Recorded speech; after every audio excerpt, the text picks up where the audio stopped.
And I have been obsessed with China over the last year because just like the DPRK, like Russia and many other countries, I realized I was lied to. So I've been on this binge where I invite Li Jingjing on, Jason Smith, Danny Haifong, because I'm trying to learn about China. So we have Carl Zha, host of the Silk and Steel podcast, and our dear friend Q Anthony Ali, amazing intellectual and educator. So you already know this is going to be a banger roundtable. Something that shocked me to my core is like when you realize about the Tiananmen Square massacre, the fact that that's not real, the fact that people have been spreading these lies about the Uyghur Muslim genocide. And this is what our friend Bush said. He was critical of leftists who, quote unquote, cape for Chinese racist. So, Cole, I'm going to pass it to you very vaguely. What do you think is the biggest misconception some leftists in the West have about China, and why do they fall for Uyghur propaganda? And why is it propaganda? Well, U.S. has been waging a propaganda campaign against China since 1949, the founding of People's Republic of China, because a lot of people may not know, in the post-World War II period, original design for U.S. for East Asia was to have China as junior partner with Chiang Kai-shek as our man, our bastard in East Asia. But that plan didn't pan out because of Chinese Civil War, because the Chinese communists came to power. Ever since, United States have a hate boner for China. The population has been told lies after lies. Well, it's made easier because there's a general ignorance about China. In United States, not many people really know about China. The only information they get used to be from legacy media, from the mainstream media, and now they are getting more information from social media. But yet, the U.S. intelligence services, the feds, they are very effective at polluting the informational source. By the way, U.S. Congress just approved a $1.6 billion to fund anti-China propaganda. $1.6 billion. What's a number that they use for disaster relief for North Carolina or Florida? The problem the U.S. elite have with China is that China exists as an independent sovereign nation that can say no to the United States. This is a fundamental problem U.S. establishment has with China, because they can't make China bend to their will. Again, there's a lot of misconception about China. That, you will hear people from the left saying, "Oh, China is just as capitalist as United States." Well, okay, hold on a minute. When Obama went to Apple, went to talk to Steve Jobs and say, why don't we make iPhone in United States? Steve Jobs told Obama, no, not going to do it, not possible, because we just don't have skilled workers in the United States.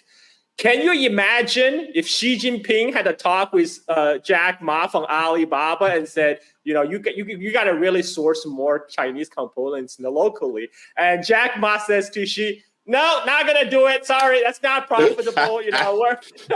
This is the difference between United States and China. In United States, the money rules over everything. People like tech billionaires, they can't tell politicians what to do because they're the one who is funding those politicians.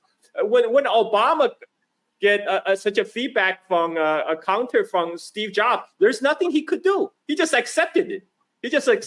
Steve Jobs told him, this is the way it's going to do. We're going to continue to build iPhone overseas because, it's more profitable. And besides, there's no skilled workers in the United States. Obama just swallowed it because there's nothing else you could do. That's totally different in China, because in China, the state will tell the capitalists what to do. And people, even billionaires like Jack Ma, they will have to stay in their lane. If they step outside their lane, guess what happens? And this is where we get the crazy Wall Street Journal reporting saying like China disappeared Jack Ma. Of course, they did not disappear Jack Ma. Jack Ma just decided to take a low profile, because he doesn't want to run afoul of the government. I'll tell you exactly why Jack Ma fell off the face of the earth. It's because he made that god awful movie where he got to go beat up on Sammo Hung, Wu Jing, Jet Li. Did you see that shit? Tony Jaa. He made a martial arts film where he got to go beat up on martial arts legend, and she saw that shit. Was like, nah, get him out of here. Get him out of here, bro. He's doing too much. Q, I want to get you in here as well, and I love that you took time to debunk that propaganda talking about China being capitalist, because I love when people bring that up, because I like, especially if you're on the right, when they say, oh, China are not really even a socialist country. I'm like, all right, let's start there then, because they seized banks and they regulated landlords. So if you guys don't think China is socialist and capitalist, let's start there then. I don't want to hear any complaints. One of the things that people love to talk about when it comes to China and their financial policy, apparently this country is supposed to have been like sliding into financial self-destruction for 4 solid years now. Remember, we kept on hearing about, God, what's the name of that company, the real estate company? Evergrande. Remember that Evergrande was supposed to be taking China down like Lehman Brothers? And you know what actually happened to Evergrande? But this is stuff that I've been wanting to write about for a little while, which is that China actually proactively enacts economic policies that will catch companies off guard and deliberately destroy them because they pose a threat to China's policy future. So what Evergrande was doing was essentially they were giving out properties at a low interest, doing the exact same thing that the United States was doing, which was coming in at a low interest rate, which were teaser rates, and then blowing up the interest rates on those property owners years down the road. What China did was enact a policy called the 3 red lines. And what that does is forbid a certain amount of foreign equity ownership in real estate companies. Evergrande got caught offside with that. And when they blew up, people thought that they were going to take down the Chinese real estate market with them. What actually happened was that China simply took over their contracts and ended up delivering on those contracts. So all the condos, all the homes that were supposed to get built that were under contract to Evergrande, the Chinese government ended up either bankrolling the final delivery of those housing themselves or contracted them out to other companies. And they expressly forbade other companies from bailing out Evergrande. It was essentially controlled demolition. And the thing is, the way that this is one thing that I really do sort of admire about the Chinese. Like, people think that I'm a bit of a jihad, and I have my criticisms of China. I just express my criticisms of China with other people that know about Chinese policy. I don't just go on the internet and start spreading criticisms willy-nilly. Like, I'll talk to Carl, for example. Like, he and I will have interesting conversations about China, but I'm not going to have these conversations with people on Twitter because they don't know what they're talking about. Now, the interesting thing about Xinjiang, this has been in the works since the Bush years. So let's take you all the way back to around 2004, 2005. I actually started noticing this when in my final year at university, that the United States and human rights organizations began calling out China for 2 reasons. One, that they weren't being proactive enough in stopping religious extremism in the Central Asian region. So in Western China, which is Xinjiang, or the Xinjiang Uyghur Autonomous Region, which borders Tajikistan, Uzbekistan, Kazakhstan, etc. That is where Wahhabist fundamentalists were beginning to develop a resurgence, especially towards the second half of the first Obama administration. China and the United States were working together hand in hand on anti-terror policies. But one big criticism the United States had of China, and this was actually a worthwhile criticism, was that if you don't give people jobs, if you cannot let people into the labor market, that becomes a hotbed for extremism. If people don't have if they're not able to take care of their families, if they're not able to raise their children, if they're not able to give them a better life than they had, then they begin to turn to religious extremism. And it's particularly potent in that area because that area, which is not very far away from, say, Pakistan and Afghanistan, that's where Deobandists and Wahhabists were beginning to spread their ideology out to Uyghur extremists. And so in 2007, you had knife attacks that were happening. Extremist fundamentalists would get on buses and start knifing people, or just like pulling out a knife and start knifing people indiscriminately. A couple of these attacks had happened, and then that's when you had this massive Chinese crackdown on religious extremism. And I will even say, I will even say myself that I think China went too far in some respects. But what they were dealing with was a real threat, not only of terror against Uyghur people, against Chinese citizens generally, and this was coming from the outside. But the other part was that they were facing the possibility of balkanization. So when they cracked down on religious extremism, they put people into what Radio Free Asia and China human rights defenders were calling work camps or prison camps. What it actually was vocational programs. And yeah, sure, were there buildings that had like barbed wire around them? Yes. But the people that would go into these programs would go in at like 9 o'clock in the morning, 8:30, 9 o'clock in the morning. They would have a lunch break where they could leave, and then they would go back for their afternoon classes, and then they would go home after that. So they were not kept in detention inside of these facilities. They weren't slave labor facilities. What they were learning how to do was to build what was going to be China's solar power future. So keep in mind, out in the XUAR, there's massive stores of silica. And silica, quartz and silica are what you need in order to build solar panels. So the Chinese solar future was essentially inside of Xinjiang. And there's two major cities in Xinjiang. There's Urumqi and Kashgar. And Kashgar is essentially not only a manufacturing hub, but it's also one of those free trade zones that China has. So the Uyghur workers were pretty fortunate in this respect, because they would go to these vocational facilities, learn essentially how to assemble, program solar panels. They'd go out to Kashgar and other outlying regions as well. They would get jobs with these solar panel manufacturers and then send the money home for their families. So over the course of a single generation, you had Kashgar and Urumqi go from what were essentially hotbeds of poverty and extremism to essentially becoming an economic miracle. Now, enter Marco Rubio right around 2012, 2013. And Marco Rubio starts in on this idea that China is bulldozing mosques, that they're essentially, they hadn't used the word genocide just yet, but they were saying that China was cracking down on Muslims, that they were taking away their ability to worship, that they were bulldozing mosques. They were, if you had religious headwear or religious outerwear whatsoever, if you had any like religious clothing or gear or garb or whatsoever, you would be arrested, which is absolutely not true. But that began to pick up steam. And then enter another fellow named Adrian Zenz, a Christian extremist who not only 100% agreed with Marco Rubio, but was also receiving funding from the U.S. State Department and also from the Australian defense industry to go into China and report back completely falsified information as to Chinese Uyghur women, for example, being subject to the Chinese government's plan to crack down on their population growth. So they were forcibly being sterilized.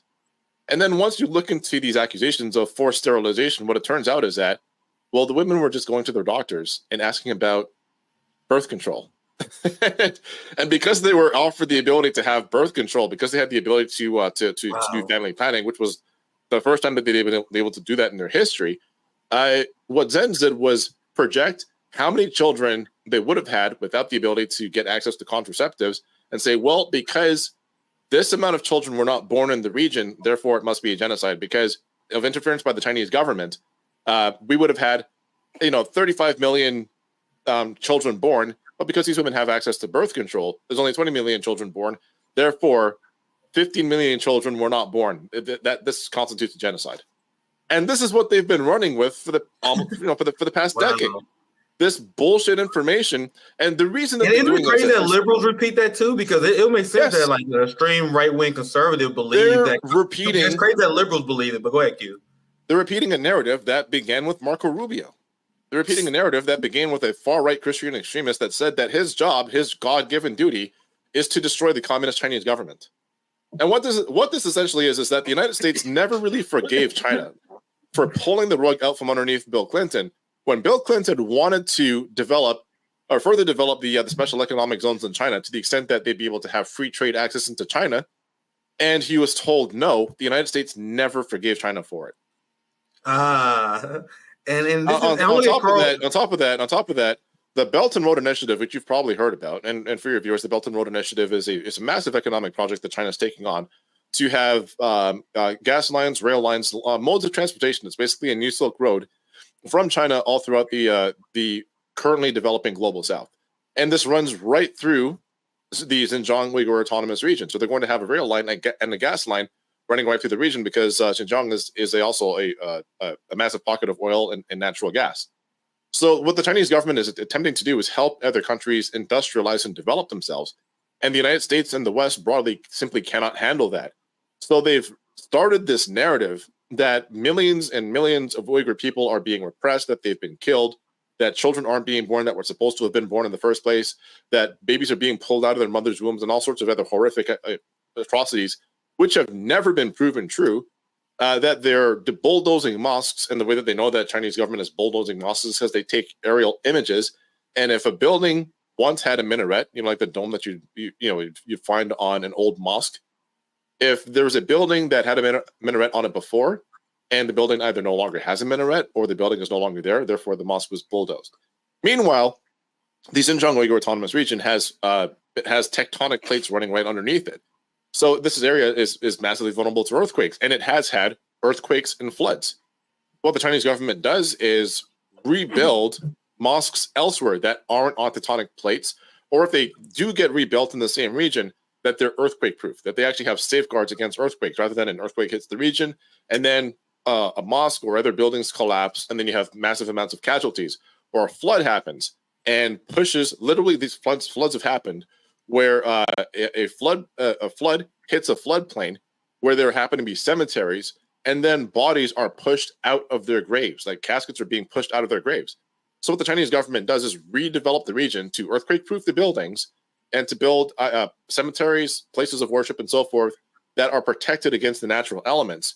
But if you listen to, for example, the Australian Strategic Policy Institute, what they're saying is that the Chinese government is simply wiping away Uyghur culture, Uyghur institutions, Uyghur buildings, etc. Wow, Carl, I know you want to chime in. Anything you want to add? Great breakdown. Great breakdown. Okay, I will bring some historical trivia here. Do you guys know where is the first? Okay, I'll just tell you guys. The first CIA officer ever killed in the field, in the line of duty. Guess where he was killed? In China. Wow. Guess what his final mission was? He was posted to Xinjiang, and he was sent there right after the Japanese surrender in 1945 to, this is when the Chinese Civil War break out between the communists and the nationalists. And one of his jobs is also from Xinjiang, it borders the Soviet Union. So from Xinjiang, he set up a listening station to gather information about Soviet nuclear tests in the neighboring Kazakhstan. And when the communists were closing in, his other task is to liaison with a local Kazakh herdsman, to incite them to fight the communists. And when that failed, he had to flee with the Kazakh rebels. They tried to go through Tibet, but they didn't bother to inform the Tibetan local authority, the Dalai Lama's government, and so the Tibetan border guard stopped them and shoot them.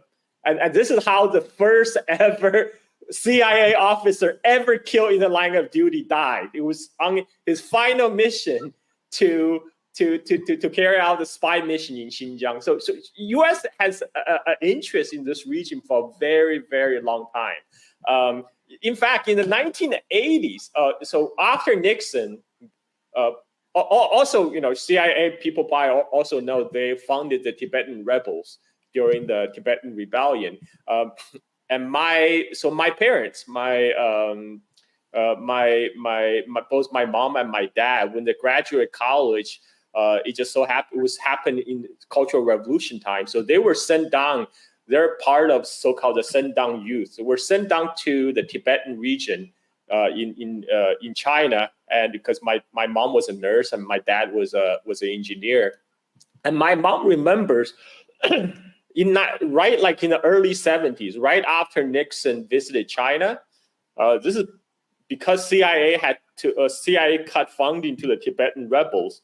My mom remembered in 1972 the last Tibetan rebels coming down from the mountains to reconciliate with the Chinese government, and this was a result of CIA cutting funding to the Tibetan rebels.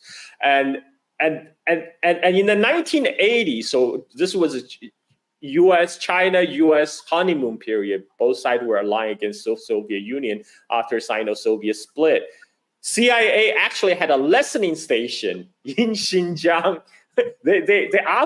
CIA operated a listening station in Xinjiang throughout 1980s. So U.S. is very much involved in that region. And one of the thing that got kind of one of the problem that started out the radicalism in Xinjiang was filtered through Afghanistan, because in 1970s, in 1979, after Afghan war got started, U.S. was flooding weapons to jihadis to the Mujahideens in Afghanistan to fight the Soviet Union.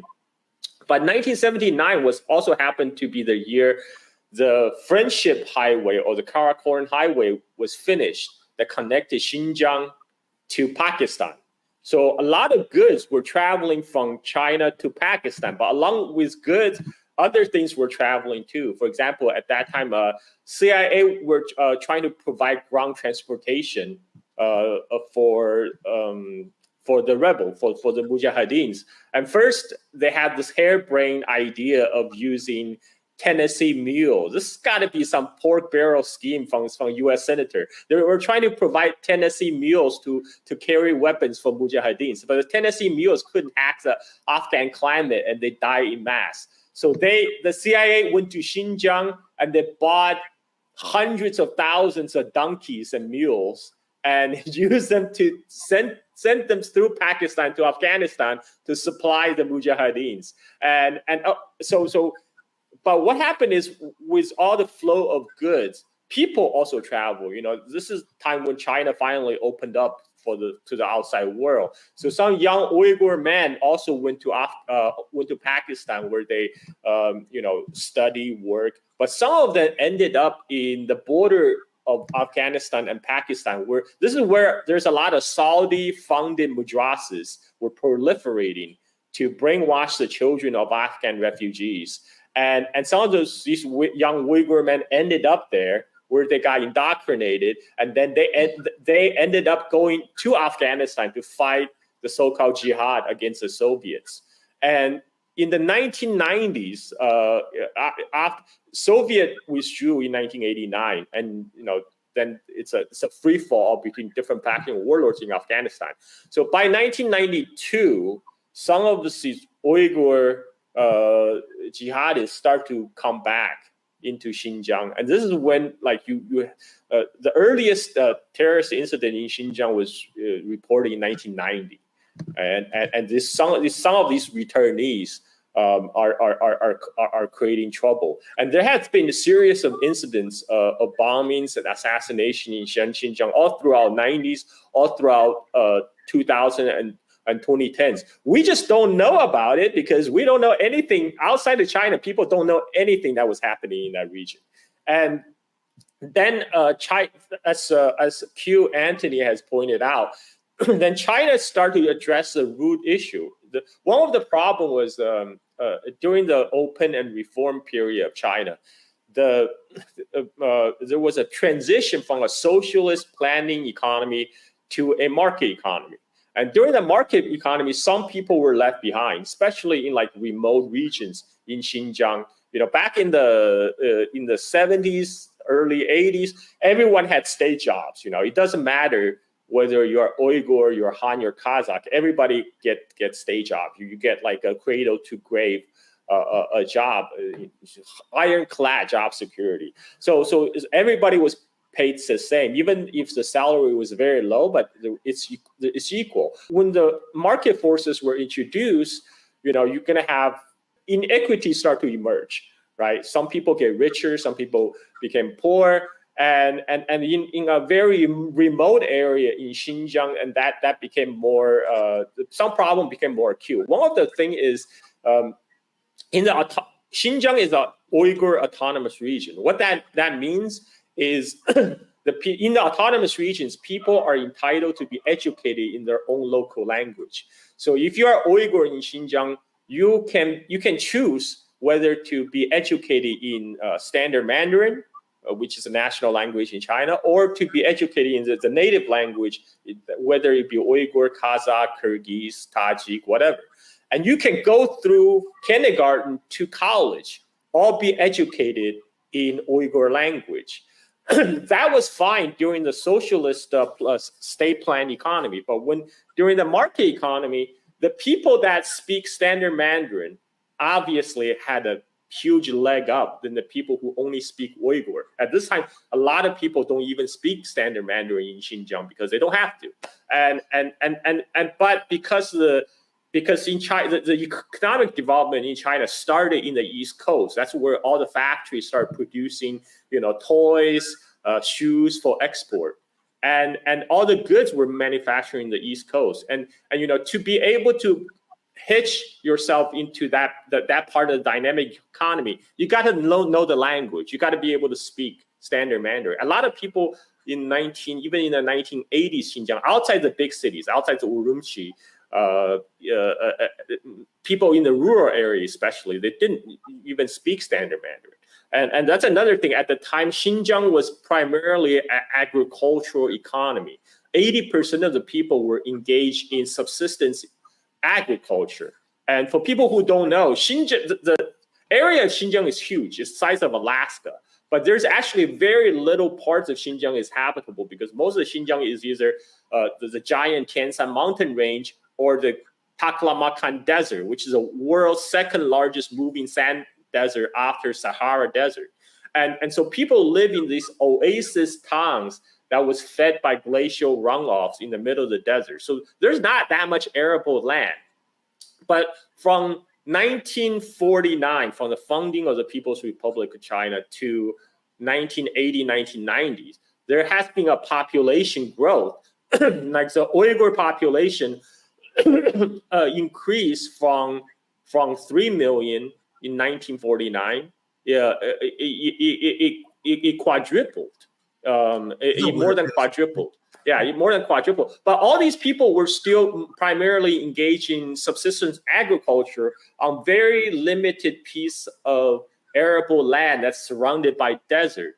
So this has created a lot of underemployment among the youth. And many of these youth weren't able to speak the standard Mandarin, which allowed them to gain jobs elsewhere in mainland China. So this is what the created kind of the general environment that made the jihadis who came back from Afghanistan, they have a way to propagate their extremist Wahhabist faith.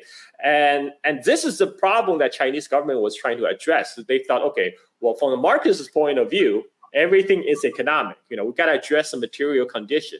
So they tried different things. They first tried to invite industries from the coast to open up shops in Xinjiang, right, to build infrastructure in Xinjiang. But then very soon they realized they still have a problem because these companies that come in to build roads, to build buildings, they would still have a preference to hire those people who can speak standard Mandarin, right? And so you still have majority of people getting left behind. So then they started the government program to organize Uyghur youth from Xinjiang to go work in the factories along the coast. And in return, the Chinese government will give tax incentives to these factories who hire Uyghurs.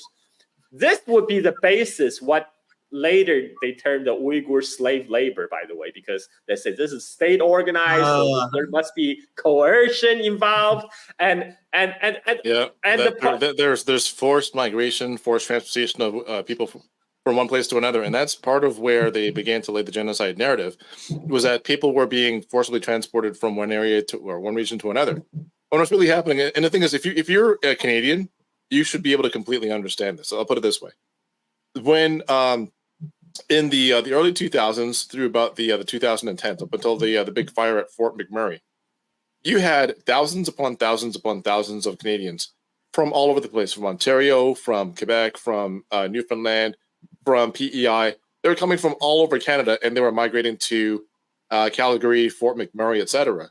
Why? Because they were moving there for the oil industry. You could either try to struggle it out as a graduate of the arts in Ontario, with the high real estate prices, with the crappy job market. You could try and eke out a living in Toronto, or you could just move to Alberta, where your best friend had gone there a year and a half before and now owns a pickup truck, owns a nice house with a 2-car garage, is getting paid enough money that he can put savings aside, he's settled down, he's met somebody, he's raising a family, and everyone else is like, holy shit, why can't I have that? So then everybody starts migrating to Alberta. We had the exact same thing happen here. So anybody who saw the massive migration of workers from all over Canada to Alberta, particularly in Fort McMurray and Calgary, you should be able to understand why it is that Uyghur workers were moving to industrial centers. Why? Because that's where the money was. That's where the work was. They were trained to work in these factories. The factories were making a killing because the solar industry was taking off at the time. So who wouldn't want to go out and work there? That's the part that really irks me is people act as if anybody that doesn't look like them and anybody who doesn't speak their language has no agency at all and is simply at the mercy and effect of their government. And that's exactly right. But are differences, cultural differences and religious differences between the Uyghur community and the Han majority, obviously. So if without government regulation, the private company, for sure, they would prefer to bring Han laborers into Xinjiang even because one, they don't have to provide halal meal because most Uyghurs are Muslims. They have a dietary requirement, whereas if they bring Han migrant from Sichuan or Henan or elsewhere, they already speak the language. There's no language barrier. They don't have to provide no cultural differences. Special. They don't have to provide halal meal. Halal is not even that hard to provide for. Holy smokes! You just have to. Well, yeah, no pork, and you just have to say Bismillah before you slaughter the animal. Like it's not that hard. But the companies, they always go the easiest route. They always so low friction. Yeah. If you leave it to the private companies, they would always prefer to hire Han workers. So this is why the Chinese government is organizing its workers to go to the coastal area to work, and also because of language and barrier and cultural differences. So Chinese government will incentivize the factory who hire Uyghur with tax breaks, tax incentives, but then this is when Radio Free Asia start to spread rumors.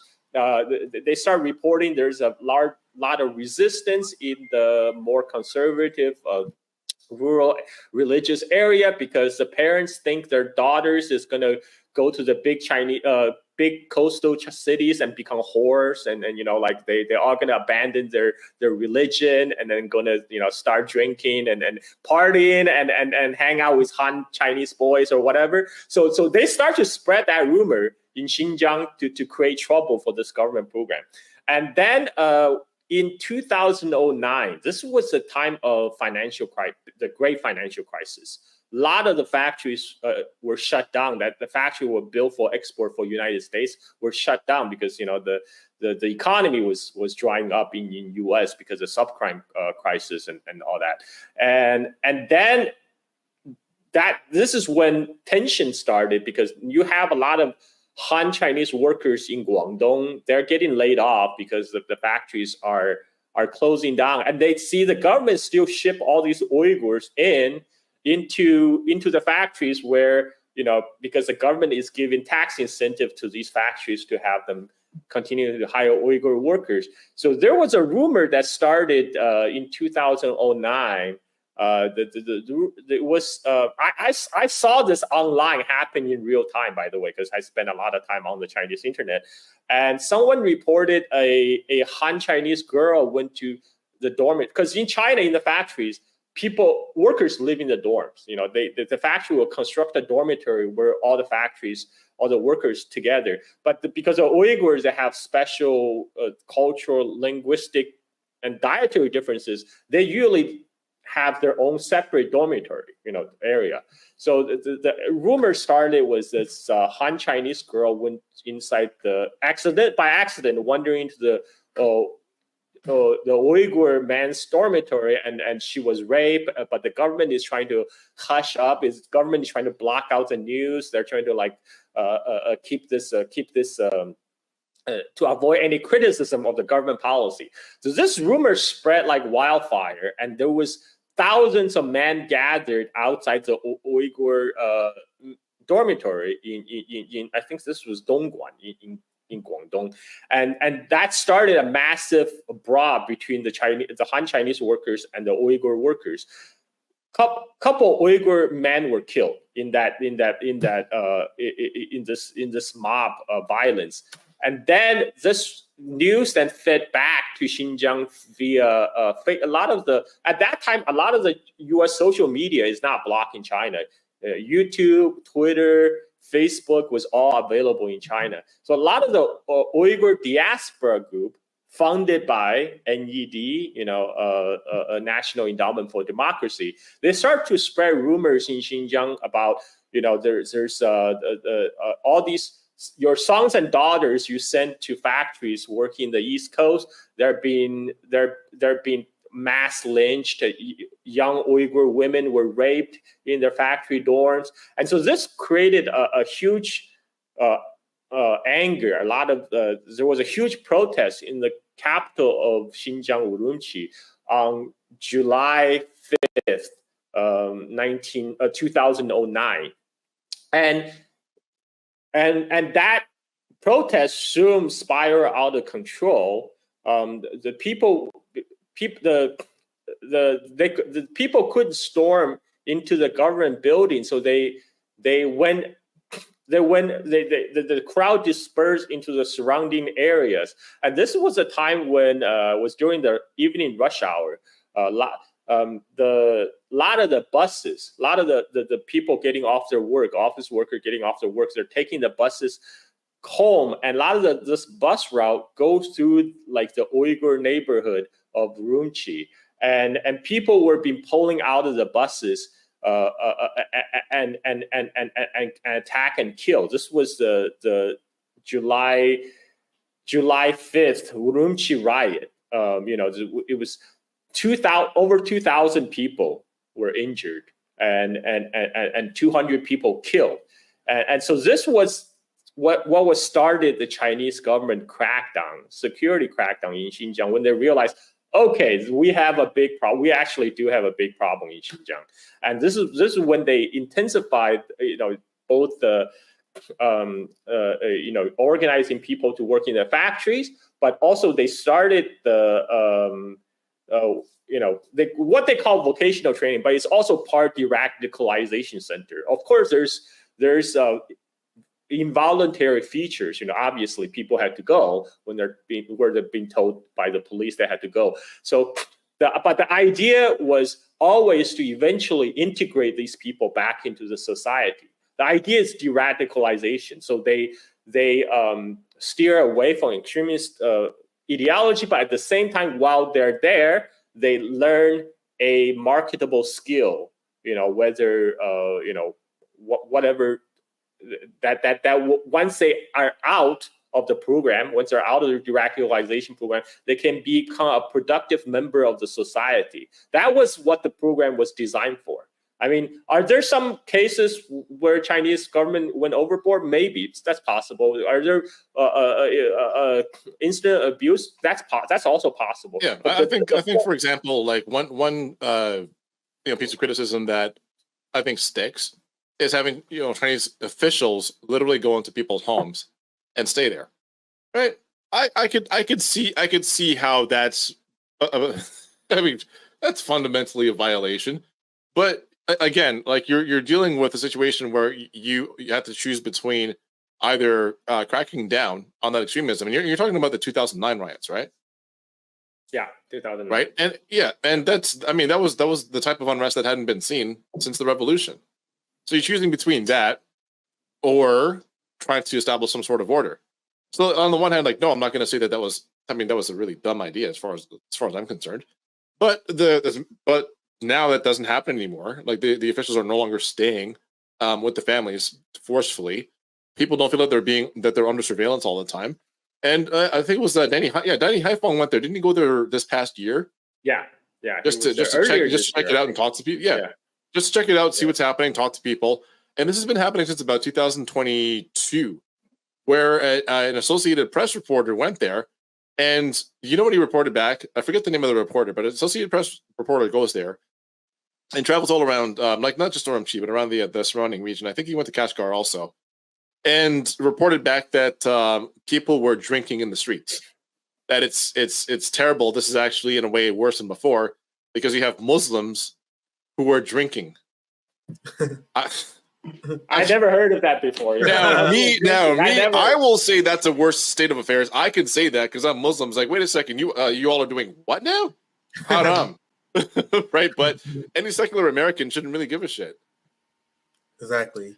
And go ahead, Carl.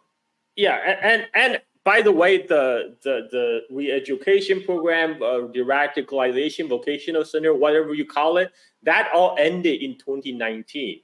Chinese government announced in June 2019 all the centers were closing down. All the returnees have now been released and returned home. But the Western media, of course, didn't believe it. And, they're still pushing the propaganda through ASPI, this Australian think tank that was founded by Raytheon and Lockheed Martin, U.S. State Department, etc. They're still pushing this narrative of Uyghur genocide or million Uyghur in the camps. And then 2022, finally, when I think it was AP or Washington Post reporter that went to Xinjiang, they actually confirmed, yes, all the sites, in fact, are closed. All those previously reported so-called what they call concentration camps, or they have been closed. All the ones that have been identified by satellites or whatever, all these sites has been closed, and things are returning to normal. But yeah, of course, they're upset that not all the women are covered up, and then men are drinking. So that's also bad. But now they're saying, but the problem is with the propaganda. The way that it works in the West is at first it plants a seed in your mind, and later when the debunking comes out, it doesn't matter anymore because that meme already stuck in your head, and you just keep on believing as if it still exists. One example I give is the so-called red chip. They came out with a report about China is planting this malicious chip on the motherboard that allowed them to to find out what porn you watch or something, and then later they the people who were involved, Amazon, Apple, and they all came out and say, oh no, there's no such thing, this is not true, we did not find any such thing that you reported. But the debunking barely made a ripple. People keep on they run with the lie, but the lie outpaces the truth by leaps and bounds. Yeah. The same thing with the Chinese social criticism. People nowadays still believe there's a Chinese social criticism, even though there was a 2019 article from, I think it was Foreign Affairs or Foreign Policy magazine. The title is The Social, which is not a pro-communist, pro-China publication by any means, by the way, which said the Chinese social credit system is a myth, right? But people... The United States, Canada, and the UK all have social credit systems. It's Yeah. called your credit score. Bro, I sold cars, and that's the biggest ripoff of all time. Literally, poor people paid more money for their cars than people with money. Explain how that makes sense. There's a purpose. Go ahead. They're pushing this Uyghur genocide narrative, not only to blacken China, not only to smear China. It was also, it gives reason for the U.S., provide cover for U.S. sanctions against China. This is Uyghur genocide came out, the narrative came out around the same time the U.S. started to apply sanctions on China. Of course, now they move, they already moved to other reasons like national security or whatever. Right. But I mean, one thing that you really should, I want to make sure that we don't miss this point.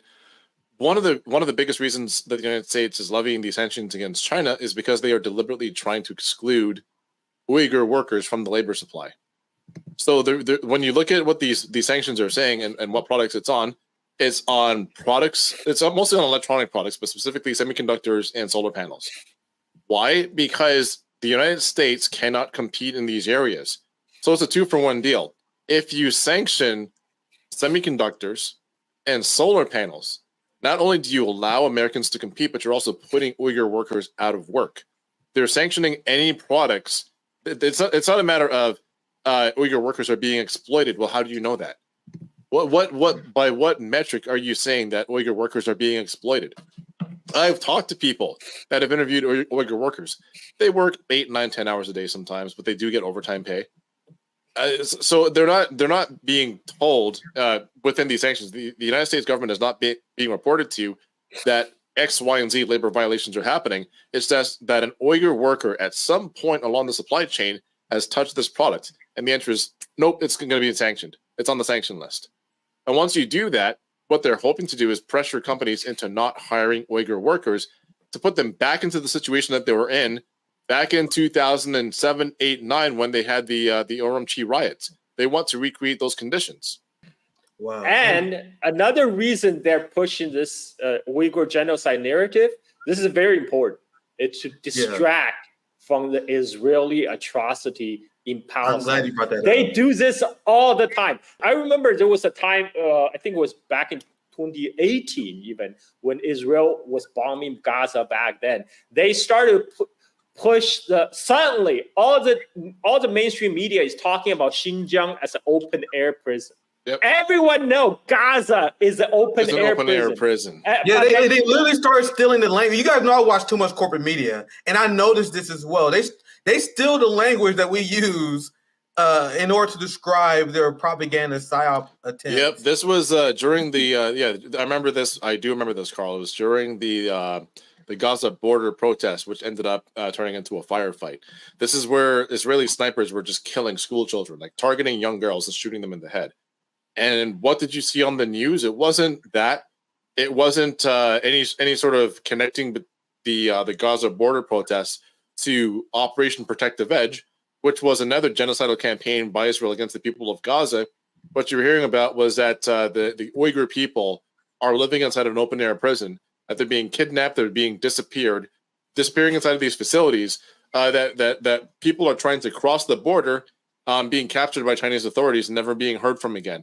I mean, and the worst part about that, if you looked into any of the stories from the people, because it was always either people that were associated with the East Turkestan independence movement, or people that had, or people that were in ETIN, or were associated with the World Uyghur Congress. They were the ones that always set up these interviews.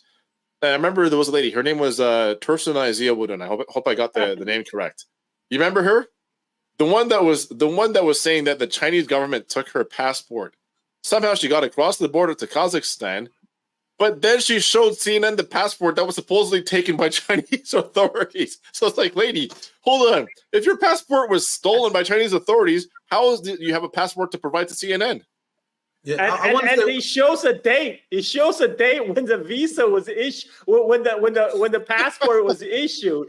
It was like at the time, like, so you're telling me the Chinese government prosecuted you, genociding you. Then they give you a passport. They issue you a passport right after that, so you can go across the border to Kazakhstan and talk to the human rights reporters. Are you kidding? Like, I mean, it's an insult to our intelligence. And Tursunay Ziawudin, and she's not the only one who said this. Other World Uyghur Congress stooges have said the same thing, that the Chinese government forced her to eat pork.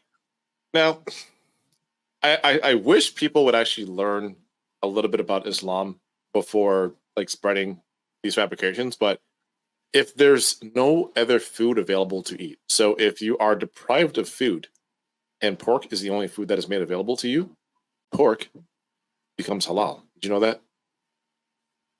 The reason that these lies spread so fast is because people simply don't know enough about the region. They don't know enough about the religion, and there's also the language barrier that stands in for it. But I wish people would actually take a little bit of time to understand the cultures, to talk to the people. And I get that if you live in North America, like it's not likely that you're going to run into somebody from the Uyghur community who is not an ETIM supporter. However, you have to understand where they're coming from as well. And unfortunately, the same is true, for example, of the Tibetan community. We have a fairly large Tibetan community in Toronto, but the unfortunate part is that when you talk to somebody from the Tibetan community, you have to take their stories with a bit of a grain of salt, because there's an incentive for them to lie to you. Now, with the World Uyghur Congress, go and look up the founders of the World Uyghur Congress in Canada. I forget the name of the Uyghur Association, but we have another Uyghur Congress in Canada as well. Problem is, the founders of these organizations Okay, Carl, do you remember? Because you were talking about post World War II, right? Okay, you're nodding your head enthusiastically because you know where I'm going with this. Okay, so you know how you're talking about post World War II, and do you remember how there was supposed to be a meeting between the Uyghur councils in the region? They were supposed to go to Beijing to negotiate joining the Chinese mainland, and then the plane ends up going down, and they're not able to speak for themselves. They've died, obviously. And then the remaining council members were the ones that ended up negotiating their entry into China proper.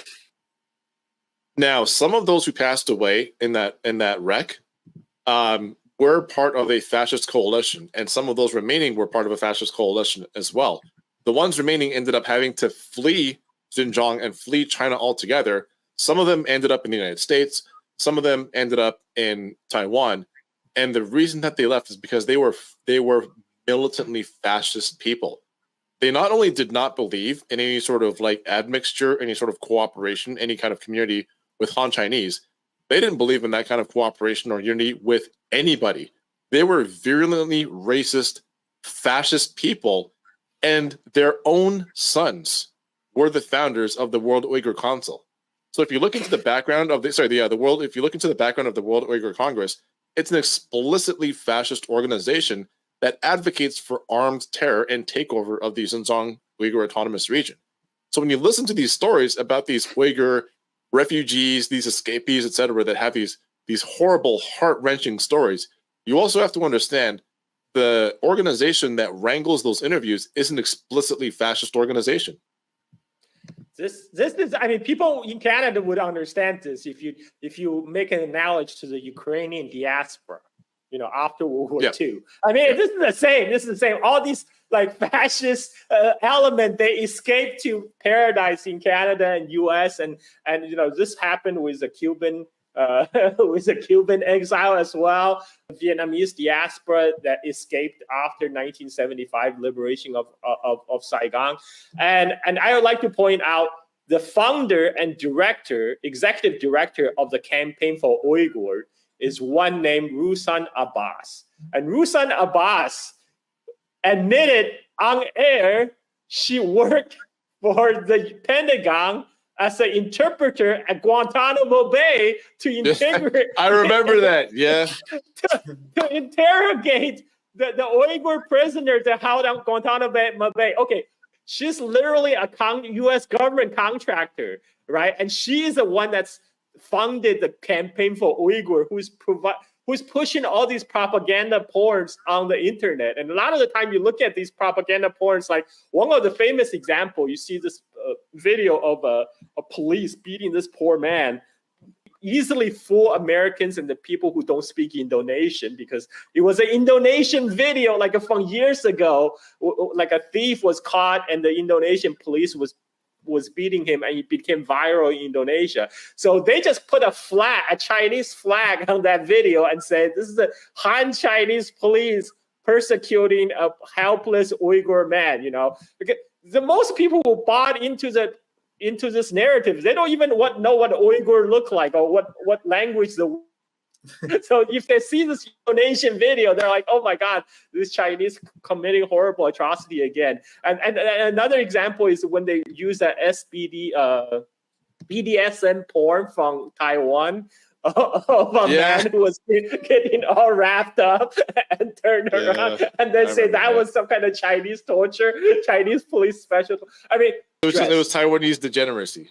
Yeah, I want to stress all these propaganda, right, especially at this juncture, is to serve to distract from the real genocide and real atrocity in Palestine. And this right now, at this point, we should all focus on the spotlight on Palestine. And this is if you go talk about this fiction Uyghur genocide, you are serving the agenda of the U.S. State Department. You're serving the agenda of Mossad, of Netanyahu. This is I mean, this is why people get upset at Butch Wires, because he's really distracting from the real problem by kind of lumping together like the totally fiction Uyghur genocide together with the very real Palestinian genocide. You know, this is why before I said even Uyghur genocide is like essentially Holocaust denial when people compare that to the Holocaust, because you are denigrating the very real atrocity that did happen and is happening. That's happening right before our eyes. Yeah, and just to bolster the point that I was making before, that you know, the sons and daughters and relatives of these Uyghur organizations have very real ties to fascism in China post World War II. One of the founders of the World Uyghur Congress, his name is Erkin Alptekin. Look into his father. Look into his father, Isa Alptekin, and tell me what you find. All right, this is the guy that I was telling you, Carl, the one that ended up fleeing. So Isa Alptekin was one of the people that was left behind after the tragic accident that claimed the lives of several council members in the ex-UAR. And rather than stay to try and negotiate whether the Xinjiang region was going to become part of China or not, he ended up fleeing the region with millions of, with bars and bars of gold, with millions of dollars worth of gold bullion, fled to Taiwan on a CIA jet, and then from there went to the United States. And his son was the founder of the World Uyghur Congress, stationed, guess where? Guess where the World Uyghur Congress is, their headquarters is? Either Turkey, Germany, or US. There's only three candidates. Munich, Germany. Munich, Germany. Yeah. So I'm sorry, you cannot take any of these people at face value whatsoever. I know that I think Butch Ware means well. I don't mean to say that he's a bad person or that he's a CIA stooge or something like that. I think he genuinely means well, but he's one of those people that falls victim to this idea that you're supposed to listen to people's lived experiences. That lived experiences carry just as much weight, if not more sometimes, than in factual matters, material realities, etc. But when you listen to somebody's quote-unquote lived experiences, you're just hearing them tell you what their story is. And I'm just not that interested in people's stories. If the story bolsters what we already know to be true, if the story counteracts something that we know is not true, and they can bring hard evidence to it, then I'm very happy to listen. But lived experiences on their own are not positive or negative. They're simply stories. And unfortunately, he's the kind of person I think he's very well educated, far more educated than me, very well traveled, but a little bit too gullible and a little bit too credulous. Why so many people in elite academia? And I want your guys' thoughts on this. Because Butch Ware, he's an academic. Well, why do so many people in elite academia? It's called postmodernism. That's what they do in academia. Unfortunately, academia has been completely overtaken, especially in the liberal arts. It's been completely overtaken by this postmodern idea that power is not a function of value or form. Power is a function of relationships. It's a function of relations. So if, for example, Carl living in Indonesia has more power than me, a black man living in the imperial core, I don't know what Carl's reality is. I have no idea what his income level is. I don't know where he lives or whatever. But I can just say, Carl being an Asian man carries more power than me. What the fuck does that mean? So when you sit down and you listen to these Uyghur expats and listen to their sob stories, and you think, well, who would ever tell a story that was a lie? Why would anybody ever try to manipulate me? Well, that's exactly why. Unfortunately, it's like listening to like a Miami Cuban about their stories under under Fidel Castro, and longing for the days of the Batista regime, back when Cuba was essentially like a gambling den and a whorehouse. Listening to them long for those days and saying, yeah, we should bring Cuba back to that. Thank you for your lived experience. Like, I'm sorry, at some point you just have to be able to call bullshit, and the way that you are able to do that confidently is by educating yourself about the region and about these stories before you let somebody open their mouth and give you a bunch of BS. Yeah, who you listen to, right? Should you listen to the Iranian diaspora, pining for the return of the Shah, or should you listen to should you listen to the veterans of the South Vietnamese army about the good days when they were hunting commies in the jungle of Mekong? I mean, like who do you listen to? But the most important thing that people got to keep in mind is this is distraction. It's distraction from the real resistance that's going on today. And if you push the fake Uyghur genocide agenda, guess who you are standing next to? You are standing with Tony Blinken. You are standing. You're standing with Marco Rubio, who began this whole thing. Yes. Can we be honest about why this is happening? Unfortunately, Americans have a very hard time coping with the fact that China is fucking lapping them. They're getting the tables ran on them. Unfortunately, China is the world's future, or at least they seem to have a solid grasp on what the future of the world is going to look like. One where global South countries are able to rapidly industrialize themselves. One in which they have industrialized themselves to the point where people still act like China is a manufacturing economy that has workers working in rags and that they operate sweatshops from border to border. China is right now, it has already moved into post-industrialization. China right now is in the process of urbanization, and they're doing an incredible job at planned urbanization, a much better job than most of the countries that we live in have ever been able to do. People talk about, for example, like the Chinese ghost towns.